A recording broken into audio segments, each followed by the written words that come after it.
Welcome, welcome, welcome. This is another Deke J. Wilson STEM video on robotics. And again, we're going to talk about some different things in robotics here. For this particular video, going to go into how to make a robot do a slope turn. Now, those of you that haven't seen the other videos on RobotC, I'm just going to cover a few quick things about RobotC, just so we can have a good understanding of what we're going to do here. Okay, so this is a graphical interface for RobotC. RobotC is great for programming Vex robots. It's great for you programming the NXT or the EV3 robots. It's a really great software. Now, there is a part of the program where you can actually write in native C, or you can actually use the graphical interface. So for my class, we're actually going to use the graphical interface, but for my advanced students, obviously they will have the choice of um, you actually writing in the native language as well. All right, so let's go here. So on the left-hand side, you're going to have your program flow statements. Those of you that are familiar um, with programming, this is what I would call your conditional statements, okay? Then underneath your conditional statements, you have your variables. And then underneath your variables, you have your simple behaviors, and then you have your motor commands. Okay. So simple behaviors are this: I just want my robot to do what I said, just either go backwards, forward, move a motor, turn left, turn right. No thinking about it. Your motor commands, this is where it really gets interesting. This is when you can really be creative when you're a robot. You can actually start beginning to program your robot to kind of think on its own. Okay. So in this video, we're going to show you how to make your robot turn left using a slope turn. Now, a point turn is when your robot turns on a dime. A slope turn is almost like how a car drives. A car will generally gradually turn until it's facing a specific direction. So that's what we're going to do today. So what I'm going to do is I'm going to put two of my set motor blocks in here, okay? And I'm going to be turning to the left. So I'm going to have my left motor and then my right motor. Now, the next thing that I have to do is whenever I use a motor command, I have to also use a conditional statement, okay? So I'm going to use my wait until. So the wait until pretty much is a conditional statement is, so do this, but wait until one of my sensors reads something or one of my sensors tells me to stop doing this. And then once that sensor does that, then I will move forward in the program. Okay. So I'm going to tell my robot, okay, to put my left motor, and I'm going to change this a little bit. So I'm going to say move my left motor at 40% power, where my right motor is 50% power. Now, obviously, the right motor is going to be going slightly faster than the left motor, which is actually going to cause my robot to make that turn, to make that left turn. Okay.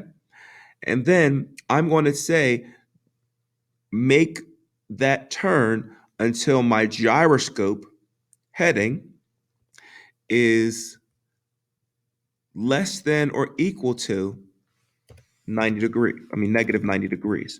The reason why I'm saying negative 90 degrees is for this particular robot build that I'm using right now, turning left is always turning towards the negative direction.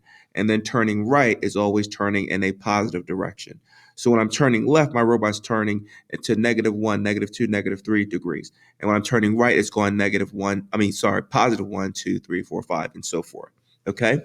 So I want my robot to turn towards 90 degrees. Once it gets to 90 degrees, then it's going to move to the next block in the program, which there's nothing there, so it's not going to do anything.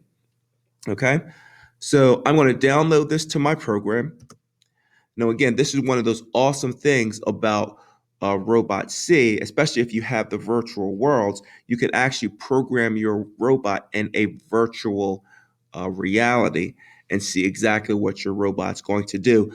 And then once you have a robot that can do some things, then you can actually hook your program up to an actual robot, whether it's an EV3, NXT, or Vex robot, and your robot should do pretty much almost exactly what you've programmed to do in the virtual world. Okay? So remember, when I press play, my robot's going to start to go straight, but because my right side is moving faster than my left side, it's going to start to make that turn. Okay? And then once it turns towards that 90 degrees, it's going to stop. So when I press play, see how it's turning? It gets at 90 degrees, it's going to stop. Okay? So that is how you would get your robot to make um, a slope turn to the left. Okay? That is a slope turn to the left. Now I'm going to add one quick thing here just to show you how to do this. Um, I'm going to make my robot turn right. Okay? I'm not going to change this, but I'm going to add um, a couple more set motor blocks. And I'm going to set my left motor, but this I'm going to make my left motor go a little bit faster than my right motor. So I'm not going to have I'm going to still keep my left motor at 50, but this time I'm going to change my right motor to 30. Okay. So it's going to turn back to the right a little bit more sharp, a little bit sharper than it turned to the left. So this time I'm going to say, wait until, do this, but wait until my gyroscope sensor heading is back to 0 degrees. So it's going to go out, it's going to turn left. And once it gets to 90 degrees, it's going to turn back to 0 degrees. Okay. And then it's going to stop. So I'm going to download this to my robot. I'm going to go back to the beginning. Now watch our turn. So there's that 90 degrees and there is that other turn. Now turn back to 0. That is how you could do a slope turn on. That's how you program a slope turn with your robot on RobotC. So again, please like the video. Click like. Tell your friends about it. Click on like the video. Okay. Remember, hashtag go build something cool. Okay. Keep in the STEM world. Continue to learn new things, new cool stuff. Have fun. Um, oh, real quick.